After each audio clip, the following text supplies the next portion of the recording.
Hey guys, it's Bridget with San Diego Seed Company. I want to talk to you about okra. Now, a lot of people in Southern California don't grow it. It's not super popular, and I don't know why. It's such a great crop. First of all, it doesn't take up much room at all. I mean, look at these plants. They're skinny. You can plop them in between other plants, and they're really quite beautiful. If you look at the flower, this is getting ready to open. It's a really beautiful flower. It's actually in the same family as hibiscus, so it looks very similar. They're really pretty. So they don't take up a lot of room. And another benefit to growing them in Southern California is they really love heat.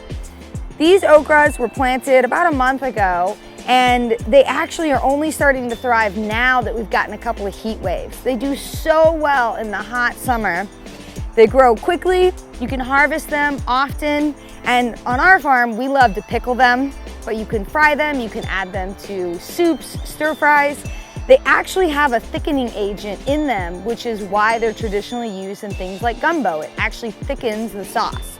So okra's a really neat crop, and if you haven't given it a try, I highly suggest it. It's super fun, and the plants are gorgeous, and we love to eat them.